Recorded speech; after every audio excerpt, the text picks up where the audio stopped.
David Glenn Lewis was born in Borger, Texas in 1953, the second of two children to Herschel and Esther Lewis. In 1972, he graduated high school and went on to attend Texas Tech University, where he excelled academically, graduating as an honors student in political science.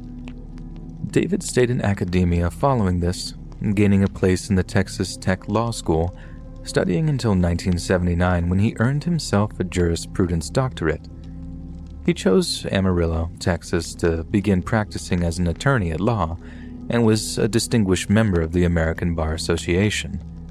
Then just 3 years later, in 1981, he met and married his wife Karen, who gave birth to their daughter a short time after. David was a steadfast family man and became a pillar of his local community. He was a member of his local church, regularly contributing a portion of his disposable income to its upkeep. He was also a district chairman of the Boy Scouts of America and sat on the director's board of the DeMoss Community Education Advisory Council. He had a happy, successful life full of love and community spirit. But something dark was looming on the horizon, something that would baffle both professional and amateur sleuths for years to come. On January 31st, 1993, David's wife and his 9-year-old daughter arrived back home from a shopping trip to Dallas to find the house empty. It was Super Bowl weekend, and there was a blank tape in the VCR that had been set to record the game, but it had never been turned off.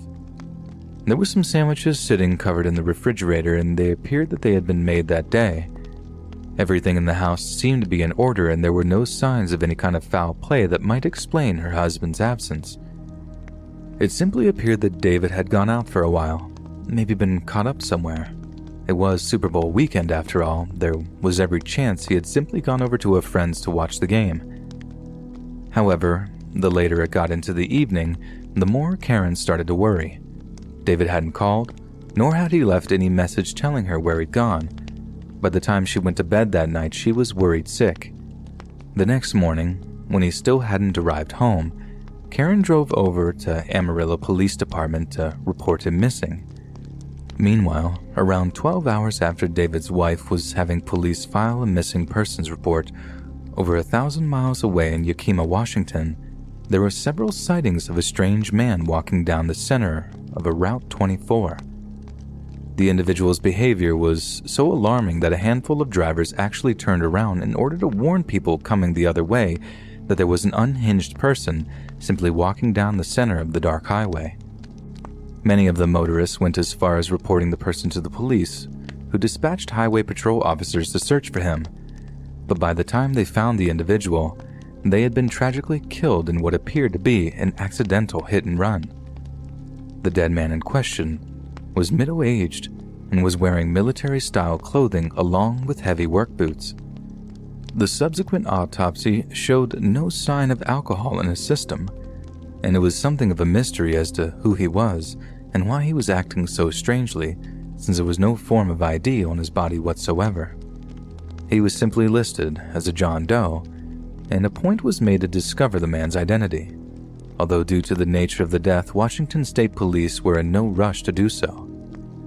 Back in Texas, on the day following the filing of the missing persons report, police found David's red Ford Explorer abandoned outside of the Potter County Courts building in downtown Amarillo. Beneath the mat under the driver's seat, police found the keys to the truck, along with the keys to David's house.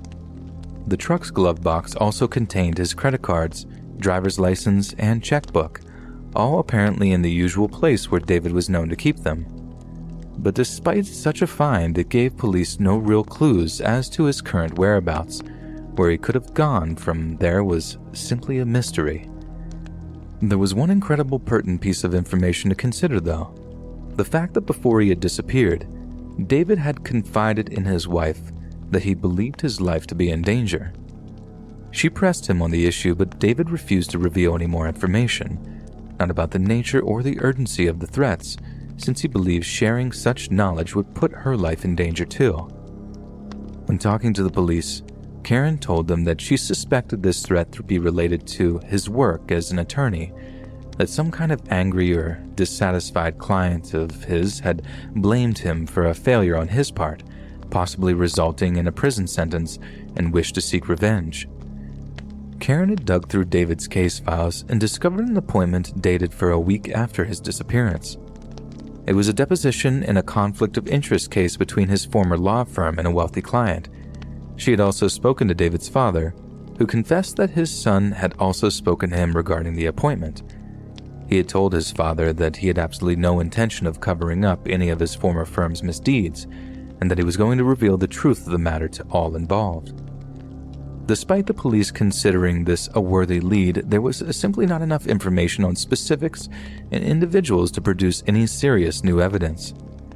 Yet a short time later, police did make a noteworthy discovery: the receipts for 2 plane tickets purchased in David's name that were bought around the time that he vanished. The first ticket was for Amarillo to Dallas, probably the means that he had used to escape whoever was threatening him in the first place. The second ticket was from Los Angeles International back to Dallas, a flight scheduled for the very same day the John Doe body was found in Washington state. But just exactly how David intended to use them is unclear. Who was he looking to fly out from LA to Texas? Someone who could protect him from those who wanted blood, perhaps? These were frighteningly important questions, but none could be answered. So with no more leads to follow, the investigation into David Glenn Lewis's disappearance was closed after just under a year's worth of work put into it. Then, 10 years later in 2003, a Washington homicide detective by the name of Pat Dieter read a series of newspaper articles called Without a Trace, which pertained to missing person cases around the country. One of the details which piqued his interest were the repeated mentions of the flaws in the National Crime Information Center's computer system, which was believed to be responsible for many missing persons slipping through the investigatory cracks. Pat actually started Googling various characteristics of some of the missing people, including David Glenn Lewis, and before long, he found something very interesting coming out of Washington state.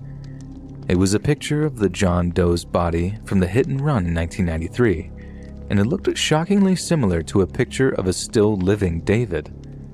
The only difference was that David wore glasses, and there was no mention of the John Doe being found with any. But it only took a little more searching before Pat Dieter was able to find a list of personal effects found on John Doe's body, and bingo, a pair of spectacles was included on the list. This had to be more than just a coincidence, so Dieter got in touch with Amarillo police and arranged for them to be sent a series of items that were kept as evidence from the hit and run, including a boot and a tissue sample. Amarillo police contacted David's mother, arranging for a DNA sample from her to be taken so it could be compared to the John Doe's. And so it came to be that in October of 2004, almost 12 years after he first went missing, the hit-and-run victim from Route 24, a highway that was over 1,500 miles from his hometown of Amarillo, was identified as none other than David Glenn Lewis. But just why exactly was he so far from home? There are so many unanswered questions regarding what exactly happened to David Glenn Lewis that weekend, and just how he ended up all the way in Washington state. Texas police have asserted many times that David left his home of his own volition, and that there is absolutely no evidence of any dodgy dealing or threats against his life. But David's wife and father insist this is not the case, telling journalists and private investigators alike that they had never seen their beloved David so utterly terrified in his life. They theorize that David had intended to hide out on the West Coast for a while, as far away from civilization as was physically possible, hence the military-style gear intended for survival.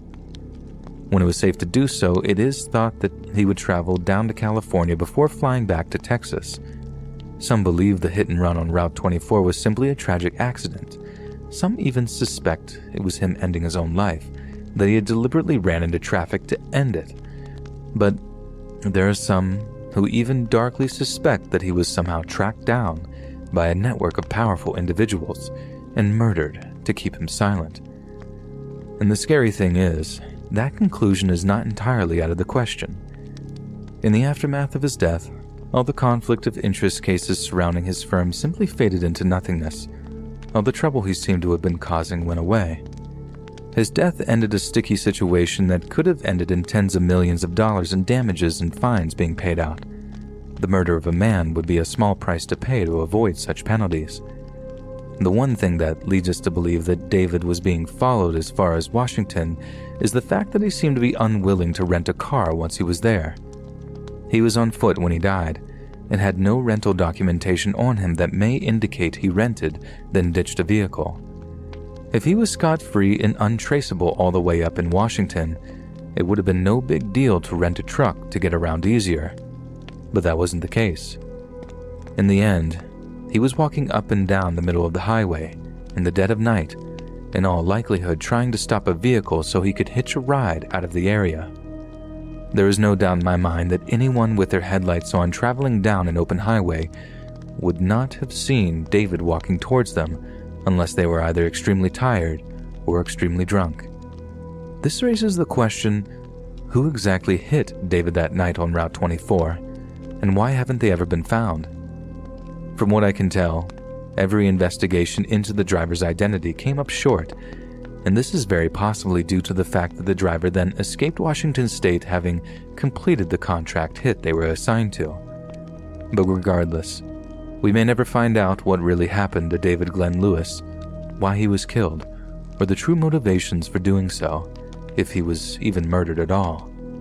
Many questions need answering, some that David's family have spent thousands of dollars trying to get the conclusions to. But we are only left to wonder if there is some tragically innocent explanation, or something much more darkly sinister at work.